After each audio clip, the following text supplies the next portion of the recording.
بسم اللہ الرحمن الرحیم۔ سورۃ الحجرات۔ سورہ حجرات یہ مدنی سورت ہے اور اس میں 18 آیت اور 2 رکوعات ہیں۔ آج ہمارا جو ٹاپک ہے سورہ حجرات کے ابتدائی آیات کو ڈسکس کریں گے۔ ان آیات میں آداب نبی صلی اللہ علیہ وسلم کو ذکر کیا گیا ہے۔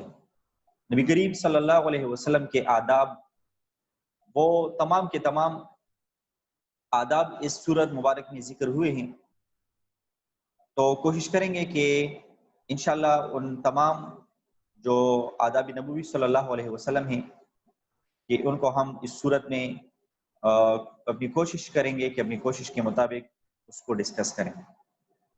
بسم اللہ الرحمن الرحیم۔ شروع اللہ کے نام سے جو بے حد مہربان نہایت رحم والا ہے۔ یا ایھا الذین آمنوا، اے ایمان والو، لا تقدموا، آگے نہ بڑھو، بین یدی اللہ، اللہ سے، ورسولہ، اور اس کے رسول صلی اللہ علیہ وسلم سے، واتقوا اللہ، اور اللہ سے ڈرتے رہو، ان اللہ سمیع علیم، بے شک اللہ سنتا ہے اور جانتا ہے۔ یا ایھا الذین آمنوا، اے ایمان والو، لا ترفعوا، بلند نہ کرو، اصواتکم، اپنی آوازیں، فوق صوت النبی، نبی کی آواز سے اوپر، ولا تجہروا لہ، اور نہ اس سے بولو، بالقول، تڑخ کر، کجہر بعضکم، جیسے تڑختے ہو ایک دوسرے پر، کجہر بعضکم لبعض، جیسے تڑختے ہو ایک دوسرے پر، ان تحبط اعمالکم، کہیں اکھارت نہ ہو جائے تمہارے اعمال، ان تحبط اعمالکم، کہیں ضائع نہ ہو جائے تمہارے اعمال، وانتم لا تشعرون، اور تم کو خبر بھی نہ ہو۔ ان الذین، بے شک وہ لوگ، یعظون اصواتہم، جو دبی آواز سے بولتے ہیں، عند رسول اللہ، رسول اللہ کے پاس، اولئک الذین، یہ وہی لوگ ہیں، امتحن اللہ قلوبہم، جن کے دلوں کو جانچ لیا ہے اللہ نے، للتقوی، ادب کے واسطے، لہم مغفرۃ، ان کے لیے معافی ہے، واجر عظیم، اور بڑا ثواب ہے۔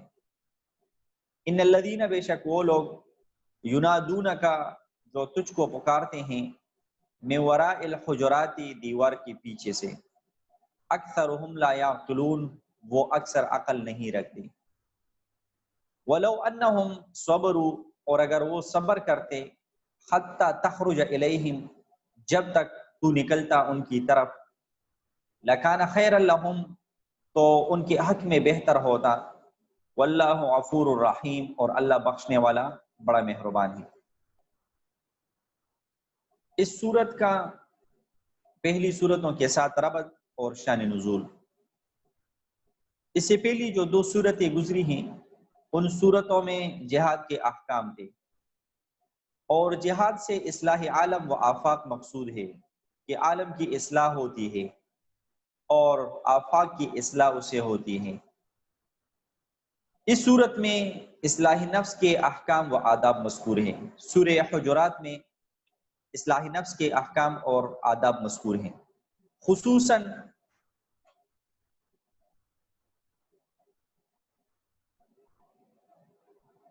وہ احکام جو آداب معاشرت سے تعلق رکھتے ہیں۔ اور قصہ ان آیتوں کے نزول کا یہ ہے کہ ایک مرتبہ قبیلہ بنو تیمم کے لوگ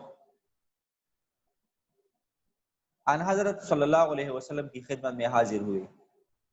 لوگ تھے قبیلہ بنو تمیم کی، وہ نبی کریم صلی اللہ علیہ وسلم کی خدمت میں حاضر ہوئے۔ یہ بات زیر غور تھی کہ اس قبیلہ پر حاکم کس کو بنایا جائے۔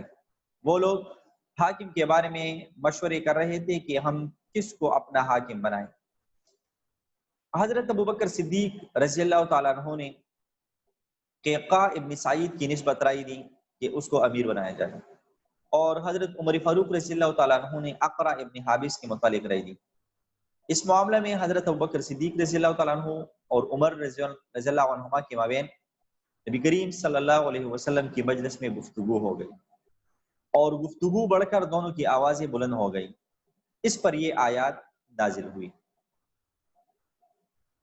تو یہ اس کا شان نزول تھا۔ ان آیات کے نزول کے متعلق روایات حدیث میں بقول قرطبی 6 واقعات منقول ہے، اور قاضی ابوبکر ابن عربی نے فرمایا کہ سب واقعات صحیح ہیں، کیونکہ وہ سب واقعات مفہوم آیات کے عموم میں داخل ہے۔ مطلب جتنے بھی واقعات ہیں تو ان تمام کا مفہوم یہی بنتا ہے نبی کریم صلی اللہ علیہ وسلم کا ادب، تو جتنے بھی واقعات وہ منقول ہیں تو وہ تمام جو ہے وہ اس میں داخل ہے، کیونکہ اس سورت کے ان آیات مبارکہ میں نبی کریم صلی اللہ علیہ وسلم کے آداب کے بارے میں اللہ نے حکم فرمایا ہے۔ پہلی آیات میں اگر ہم دیکھیں، اللہ رب العزت نے فرمایا لا تقدموا بین یدی اللہ ورسولہ۔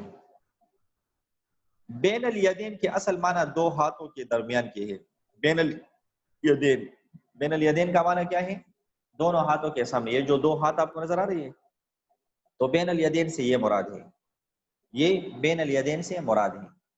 سمجھ آ رہی ہے آپ لوگوں کو؟ تو اس سے مراد سامنے کی جہت ہے، مراد اس سے کیا ہے؟ سامنے کی جہت۔ تو مطلب اس کا یہ ہوا یعنی رسول اللہ صلی اللہ علیہ وسلم کے سامنے تقدم اور پیش قدمی نہ کرو۔ کریم صلی اللہ علیہ وسلم کے سامنے آپ لوگ پیش قدمی نہ کرو، آگے نہ بڑھو۔ کس چیز میں پیش قدمی کو منع فرمایا ہے؟ قرآن کریم نے اس کو ذکر نہیں کیا، جس میں اشارہ عموم کی طرف ہے، عام ہے کہ کسی قول کسی فعل میں نبی کریم صلی اللہ علیہ وسلم سے پیش قدمی نہ کرو، بلکہ انتظار کرو کہ رسول اللہ صلی اللہ علیہ وسلم کیا جواب دیتے ہیں۔ ہاں ایک بات ہے کہ آپ صلی اللہ علیہ وسلم ہی کسی کو جواب کے لیے مامور فرما دیں تو وہ جواب دے سکتا ہے۔ اسی طرح اگر آپ صلی اللہ علیہ وسلم چل رہے ہیں تو کوئی آپ صلی اللہ علیہ وسلم سے آگے نہ بڑھیں۔ کھانے کی مجلس ہے تو آپ سے پہلے کھانا شروع نہ کریں، مگر یہ کہ آپ کی تصریح یا قرائن قویہ سے ثابت ہو جائے۔ نبی کریم صلی اللہ علیہ وسلم ہی کسی کو آگے بھیجنا چاہتے ہیں، جیسے سفر اور جنگ میں کچھ لوگوں کو آگے چلنے پر مامور کیا جاتا ہے، تو اگر نبی کریم صلی اللہ علیہ وسلم کی طرف سے اجازت ملتا ہے تو پھر ٹھیک ہے۔ علماء دین اور دینی مقتداؤں کے ساتھ بھی یہی ادب ملحوظ رکھنا چاہیے۔ بعض علماء نے فرمایا کہ علماء و مشائخ دین کا بھی یہی حکم ہے، کیونکہ وہ وارث انبیاء ہے۔ العلماء ورثۃ الانبیاء، علماء انبیاء کے وارث ہیں۔ اور دلیل اس کی یہ واقعہ ہے کہ ایک دن حضرت ابو درداء رضی اللہ تعالیٰ عنہ کو رسول اللہ صلی اللہ علیہ وسلم نے دیکھا کہ حضرت ابوبکر صدیق رضی اللہ تعالیٰ عنہ کے آگے آگے چل رہے ہیں۔ تو نبی کریم صلی اللہ علیہ وسلم نے تنبیہ فرمائی اور فرمایا کہ تم ایک ایسے شخص کے آگے چلتے ہو جو دنیا و آخرت میں تم سے بہتر ہے، اور فرمایا کہ دنیا میں آفتاب کا طلوع و غروب کسی ایسے شخص پر نہیں ہوا جو انبیاء کے بعد ابوبکر سے بہتر و افضل ہو۔ اس لیے علماء نے فرمایا کہ اپنے استاد، اپنے مرشد، اپنے عالم، ان کے ساتھ بھی یہی ادب ملحوظ رکھنا چاہیے۔ دوسرا ادب لا ترفعوا اصواتکم فوق صوت النبی، یہ دوسرا ادب مجلس نبوی صلی اللہ علیہ وسلم کا بیان کیا گیا ہے کہ رسول اللہ صلی اللہ علیہ وسلم کے سامنے آپ کی آواز سے زیادہ آواز بلند کرنا یا بلند آواز سے اس طرح گفتگو کرنا جیسے آپس میں ایک دوسرے سے بے محابہ کیا کرتے تھے، ایک قسم کی بے ادبی اور گستاخی ہے۔ چنانچہ اس آیت کی نزول سے صحابہ کرام کا یہ حال ہو گیا کہ حضرت ابوبکر صدیق رضی اللہ تعالیٰ عنہ نے عرض کیا کہ یا رسول اللہ صلی اللہ علیہ وسلم، قسم ہے اب مرتے دم تک آپ سے اس طرح بولوں گا جیسے کوئی کسی سے سرگوشی کرتا۔ یہ ابوبکر صدیق کا حال ہے۔ اور اسی طرح حضرت عمر رضی اللہ تعالیٰ عنہ اس قدر آہستہ بولنے لگے کہ بعض اوقات دوبارہ پوچھنا پڑتا کہ جی آپ کیا کہہ رہے ہیں۔ اور حضرت ثابت بن قیس رضی اللہ تعالیٰ عنہ وہ طبی طور پر بہت بلند آواز تھے، بعض لوگوں کی آواز قدرتی طور پر بہت بلند ہوتی ہے۔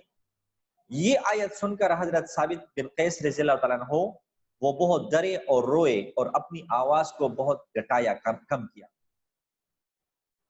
روضہ اقدس کے سامنے بھی بہت بلند آواز سے سلام و کلام کرنا ممنوع ہے۔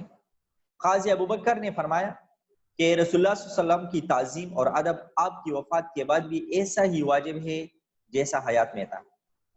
اسی لیے بعض علماء نے فرمایا کہ آپ صلی اللہ علیہ وسلم کی قبر شریف کے سامنے بھی زیادہ بلند آواز سے سلام و کلام کرنا ادب کے خلاف ہیں۔ وہاں پہ روزے پہ اللہ ہمیں بار بار وہاں جانے کی توفیق عطا فرمائے۔ اگر کوئی روزے رسول صلی اللہ علیہ وسلم پہ جاتا ہے تو وہاں بھی ادب کے ساتھ، احترام کے ساتھ، خاموشی کے ساتھ دعا سلام کرنا چاہیے۔ روزے کے سامنے بھی زیادہ بلند آواز سے سلام اور کلام کرنا یہ وہاں پہ ادب کے خلاف ہے۔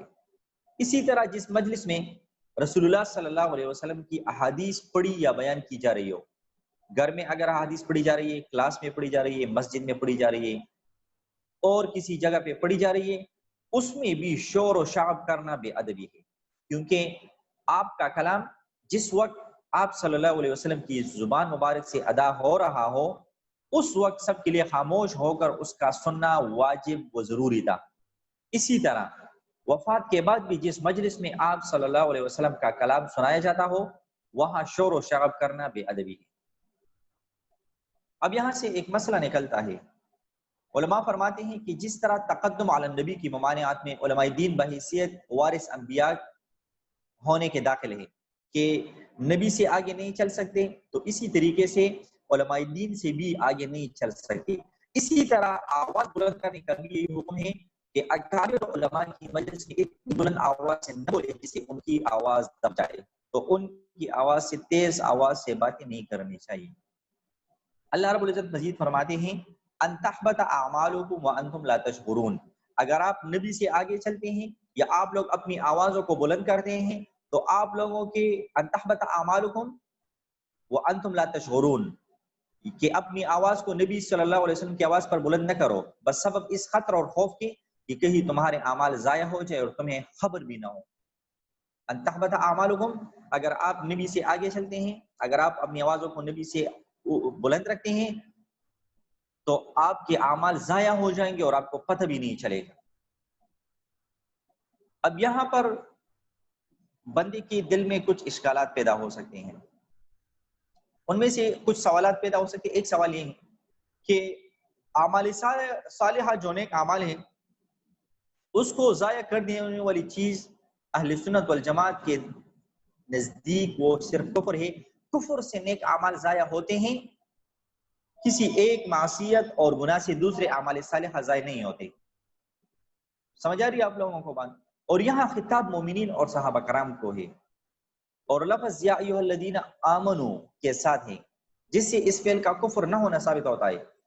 ایمان والوں کو اللہ نے فرمایا تو ایمان والے تو کفر نعوذ باللہ نہیں کرتے، تو اس کا مطلب یہ ہے کہ یہ کفر اس سے ثابت نہیں ہوتا۔ تو اعمال کیسے ضائع ہوتے ہیں؟ اگر مومنین یا صحابہ کرام کفر نہیں کرتے تو ان کے اعمال کیسے ضائع ہوتے ہیں؟ دوسرا سوال یہ ہے کہ جس طرح ایمان ایک فعل اختیاری ہے، اپنے اختیار سے جب تک کوئی شخص اپنے اختیار سے ایمان نہ لائے مومن نہیں ہوتا، اسی طرح کفر بھی اختیاری ہے، جب تک کوئی شخص اپنے اختیار سے کفر نہ کرے، کفر کے اختیار نہ کرے، وہ کافر نہیں ہو سکتا۔ اور آیت میں تو یہ بیان کیا گیا کہ انتم لا تشعرون، یعنی تمہارے اعمال ضائع ہوں گے اور تمہیں خبر بھی نہ ہو، تو یہ تو کفر کی سزا ہے، تو کیسے جاری ہوا؟ تو حکیم الامت مولانا اشرف علی تھانوی رحمۃ اللہ علیہ نے اس کی توجیہ ایسی بیان فرمائی ہے، وہ فرماتے ہیں کہ جس سے یہ سب اشکالات سوالات ختم ہو جاتے ہیں۔ مولانا اشرف علی تھانوی سے فرماتے ہیں کہ اس آیت کے معنی یہ ہے کہ مسلمانوں، تم رسول اللہ صلی اللہ علیہ وسلم کی آواز سے اپنی آواز بلند کرنے اور بے محابہ جہر کرنے سے بچو، ضرورت کے بغیر آپ نبی کریم صلی اللہ علیہ وسلم کے سامنے اپنی آواز بلند کرنے سے بچو، کیونکہ ایسا کرنے میں خطرہ ہے کہ تمہارے اعمال ضائع ہو جائیں۔ اور وہ خطرہ اس لیے ہے کہ رسول صلی اللہ علیہ وسلم سے پیش قدمی یا ان کی آواز پر اپنی آواز کو بلند کر کے غالب کرنا، یہ ایک ایسا امر ہے جس سے رسول صلی اللہ علیہ وسلم کی شان میں گستاخی اور بے ادبی ہونے کا بھی احتمال ہے، جو سبب ہے ایذائے رسول صلی اللہ علیہ وسلم کا، کہ اس سے رسول اللہ علیہ وسلم کو ایذا پہنچتی ہے، تکلیف پہنچتی ہے۔